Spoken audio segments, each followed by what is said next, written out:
Hello, ladies and gentlemen. This is your girl Sexy Witty. Um, Welcome if it is your first time. If not, welcome back. I'm hiding this because the last time I made a video, my mom was like, too much boobies. And so I'm learning to hide it because she might see me. Welcome. I know I haven't posted in the past 2 weeks because I have been on a sky high. I've been in a happy place and I've been meditating. Today I want to talk to you about the love of a lost one. The month of June is a month that's frightening me, make me sad a little bit because 8 years ago I've lost my beloved brother, Johnny Jean. Rest in peace, baby. And my life have never been the same and will never be the same because he took a piece of it with him. It's not easy dealing with a loss of somebody you love, whether it's family, close one, friends, whoever it is not easy.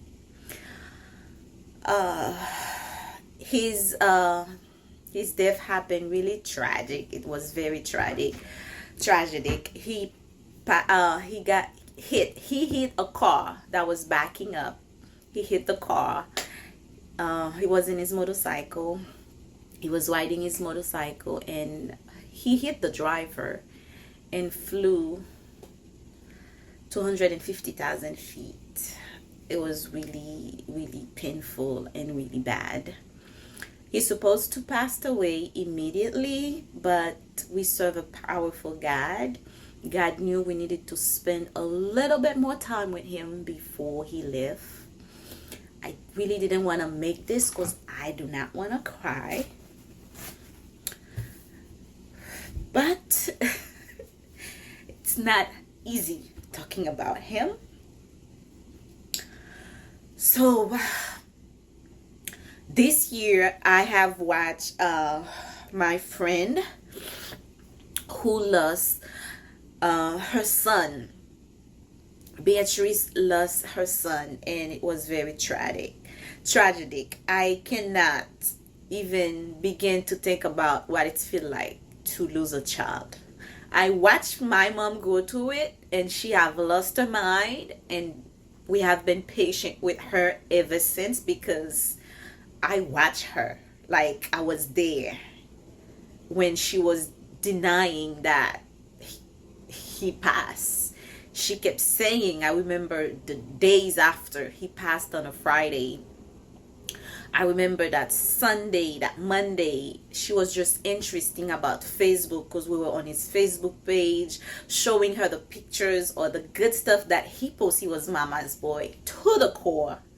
Let me tell you, the love of a son and the mother, nobody come to that. Us Haitian, we already know when you marry a man, you marry his mother because their mother is the first woman in their life. It's a package. I witnessed that firsthand. And with my son, I have one son, my very firstborn baby. And a woman would be crazy to think you're gonna come into my son's life, you're not taking me. It's a package deal. But I'm not gonna be the typical Haitian man to go crazy. But I'm just letting you know that's my son. Yeah, he was mama's boy to the core. And when that happened, I watched how difficult it was for my mom to cope with losing her firstborn son. Well, I'm the oldest, but my brother was the first boy she had. It was not an easy road for her or the rest of the family, but it was an eye opener So I'm here to let you guys know, love the people in your life, family, loved ones, close friends. Love the people in your life because God gave them to us. God loaned them to us. It's a loan. When you get a loan, you gotta pay it back. It's not a gift. Yes, God gift us with our children. He gift us with blessing, but at one point in time, we don't belong to each other. The soul gotta go back to Him. He owns us. He sent us here for a reason and a mission. And it is up to us to find out, why are you here? There's a reason and a purpose that you are here on this earth for a short amount of time, whether you passed away at 50 or 25, at 14 or 40. It's up to you to find out why you're here and live your purpose to the fullest. Because there's going to be a point of time when you got to go back. And you don't want to leave this earth without fulfilling your mission. You don't want to be here just to be here, just to take space. You don't want to be here just to be upset. You want to find out, why are you here, and live your life to the fullest. So yeah, do that.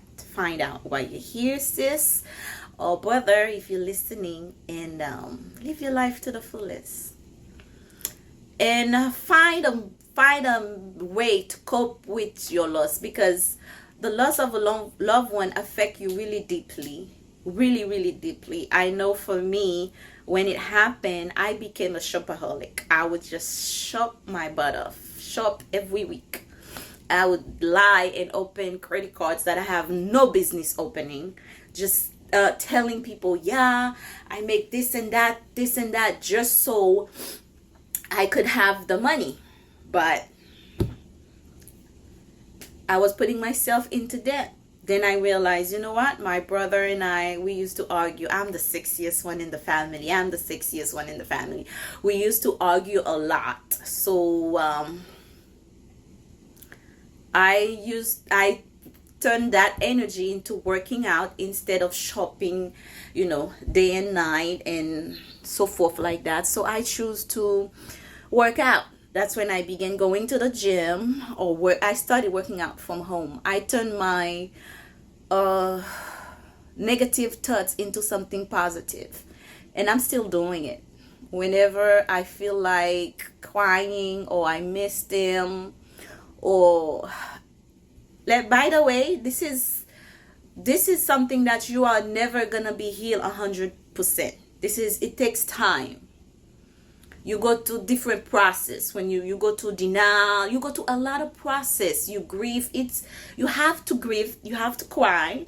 Find someone that you trust, someone that you can talk to. Some people go to therapy. Find whatever is good for you and do that. In the beginning, my mom was still taking food out for him when she cook, because that's what she does. Even though he has his own place, he always come get the food and go back to his house. And people was telling her, no, that's crazy because we're Christian. And I was telling them, if this is how she cope, just let her cope with it. If this is what she can think of to cope with it, let her cope. Let her do what she has to do to cope with the loss of her son. If it's her food, she cooked it. She knows she's gonna trash it, because in her mind, she feel like he's coming to get the food. So she's always cooking and take the food out and leave it on the table just to throw it away the next day because he didn't come. And she was like, he didn't come. And that was what I was praying for her, that God would open her eyes, that she know he's not coming back. So, yeah, the people in our life, love them. The people that God blessed us with, love them. I woke up this morning with this feeling that I miss my girls because they with their dad. And I'm like, I know with the baby, I always like, let me drop you. But it's not the truth. I love the people that God blessed us with, loaned to us. And because we all gotta go at some point. We're not here for eternity. One way or another, whether they go before us or we go before them, it's a line. We're all in line. We don't know when are they gonna call our number. We all have a number. We just don't know when it's going to be called. We all have a date. We just don't know it. When you're born, they tell you you're born on July 2nd at 10:15. But once you leave this earth, the people behind, I was in the room when they pronounced the death of my brother. That is something that you never heal from. I was in the room when the doctor says 8:30, time of death. Changed my life. My life will never be the same. And that's the reason that I love the people around me a little bit more, because I watched that. I saw him putting in a bag. And the moment you are here, the people that is beating the chest and talking all crazy, when God take that breath away from you, because when the moment you passed away, they call you the body. They didn't say Johnny Jean anymore. We have a body. I was right there in the room when they pronounced it, time of death. I was right there in the room when they said, when the morgue people are coming, we need to get the body. When they put a tag on your toes with your name on it. Yeah, love the people in your life. Love them, cherish them, forgive them. I know I say that all the time when I'm about to end the video, that I tell you, find yourself, forgive yourself. If somebody did you wrong, forgive them, and also forgive yourself for allowing them to do you wrong. That's where the forgiveness comes from. You don't have to allow them back in your life, but you get to forgive them. Heal yourself. That's the reason that I say that, because healing is a journey. You can't heal from Monday to Friday or November to January. Healing is a journey. I'm still healing from the death of my brother. When June 14 is here, sometimes, well, nobody's gonna talk to nobody, but sometimes I took the initiative, make a video, make this, share it with the family members, but it's a lot. We're all healing. My brother, I know we barely talk about it because I know it's hurting him. He was his role model. My kids, like, it's a lot. So before life teaches you what you had, enjoy what you have now. Because at some point of time, we all have to go. Until next time, find yourself, create yourself, forgive yourself, heal yourself, and the most importantly, love yourself.